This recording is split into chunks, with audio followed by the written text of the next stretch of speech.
where I work.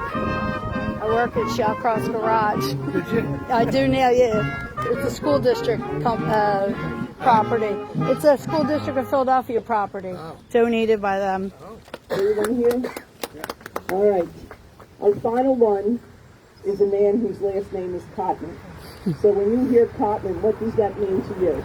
Cotman Avenue. Cotman Ave. There we go. How many are familiar with Cotman? All righty.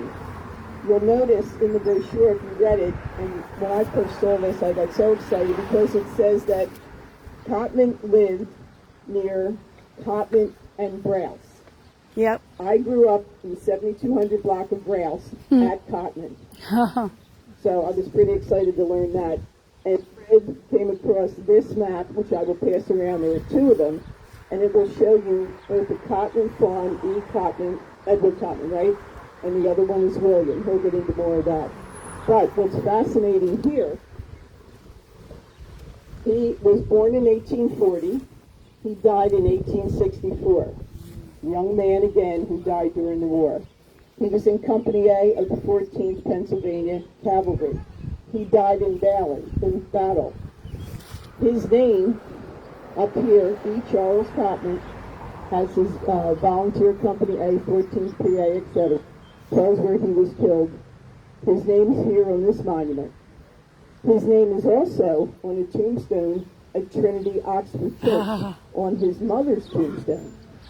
So the question is, They split him up. where is he? Where is the body? And let me just tell you that up until 1 hour before this started, before we arrived, Fred was still getting research information about him. So we will share with you his obituary, his churchyard record, photos, maps, and a military form. Who wants to start? The information I got about 2 hours ago was that anybody who's familiar with Find the Grave online, it's an excellent site for researching burials. Found that Edward Charles Cotman is also buried with the same death dates and the same body, obviously the same guy, buried at Trinity, Oxford, under his mother's stone mentions it, but there is a huge above ground cliff right in front of it, about 12 inches away. You can hardly read the notes on Charles. It would seem that he never was, I don't think his bones were recovered. I don't think his body was recovered. The Walt can go into a little bit on what happened to many of these guys that died in battle. They were buried there, and no way of knowing where they were buried. Well, you can imagine how difficult it was. Yeah. I'm going to walk along here and show you the tombstone of his mother and what's written about him at the bottom of her stone. This is at Trinity, Oxford. Okay? We're going to be reading the American Philadelphia History Network monthly here first Wednesdays. We're going to be able to go to the Oxford this coming Wednesday. We're working to see some of the graves. Right. Same thing, Wytheville, Virginia. And out that way. So Charles was the son of Edward Cotman, and Edward and William, I think they were brothers. I think you see Jacob Cotman on here. This is actually Jacob Cotman's monument. Jacob Cotman was the son of William Cotman. I suspect, but I couldn't prove it, that Jacob and Edward were cousins. And after the war, Jacob heard a lot about Edward. Jacob and Charles were cousins. Thank you. A lot of stories about Edward, who was quite a bit older than Jacob, and probably wanted to put him on a monument over here. Maybe there was some disagreement with the mother over there at Trinity, Oxford. Who knows? But this is one of the largest monuments in the graveyard, certainly on this side of Queenstown Road. So there's some politics going on there, family politics perhaps. But he was one of the Cotmans, and that's really where the name Cotman comes from, that those farms between Bustleton Ave and about down the road on Cotman Avenue. Well, before you start that, can you just read this one line from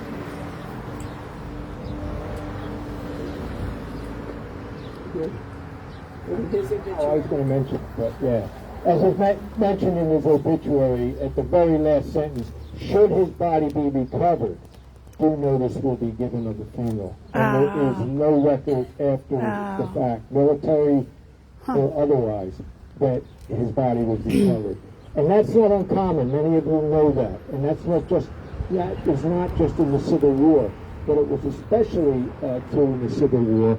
I couldn't even guess how many, hundreds or thousands, who were bodies were never recovered, and they're buried in, we would call it a cenotaph.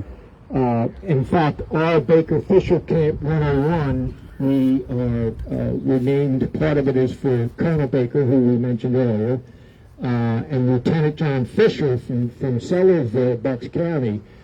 His body was never recovered from the Battle of the Wilderness, but his name is on the stone with the family. So it's not a cenotaph for the family, but for Lieutenant Fisher, I would consider that a cenotaph. So that's not uncommon. But the facts that he was with that family, the Cotman family, the facts that he did serve in the 14th Pennsylvania, the information rather, is factual as far as serving in the 14th Pennsylvania Cavalry. That particular regiment served most of its time in Western Virginia and what later became West Virginia. And he was killed on a raid. Actually, this says Wyethville, Virginia. Other records will say Cove Mountain Gap. It's the same thing. Cove Mountain Gap was an area where the engagement took place 5 miles north of the town of Wyethville. And it was fairly common for either side to name the battle after a local town or river, things like that. What, Tom? Cove, is it C-O-O-Y-D? Is that how you spell the battle? C-O? Cove. The question was on the spelling of it and pronunciation. It's Cove, C-O-V-E, Mountain Gap. Small little skirmish where the 14th Pennsylvania Cavalry, they had been for over a year making raids on the Virginia and Tennessee Railroad, all up and down parts of Virginia, up into Tennessee even. And it was on this particular one. There were only 2 casualties. Private Cotman was killed, and the brigade commander, William Averill, was wounded. That was it in this particular battle. But just to kind of give you, when I first heard a wire film, I'm thinking, that sounds like an obscure, kind of really rural town. Well, it was rural in the 1860s, and it's rural today. I can't even find a major city near it. The population was like 1,000 during the war. It's only about 8,000 now. It's really a rural area, and the only famous name I could find connected to it is a woman named Edith Baring Wilson. I'm sure nobody here knows that. I certainly had no clue who she is. She was the second wife of President Woodrow Wilson. That's about as famous as it gets for Wyethville. So it's really rural. It's really a rural area. But I don't believe his body was ever recovered. But we will keep on the case. It's actually pronounced Wyethville. I know who Wyethville, Virginia is. Wyethville? Yeah.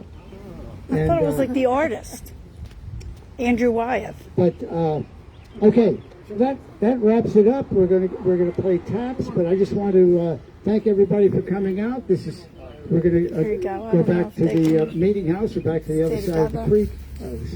Other side of the road. If anybody needs one of these. And as soon as we play taps. Thank you again for coming. And, Thank you, Fred. I hope you. Thank you guys. Take care, and thank you for the band. Yes, thank you, band.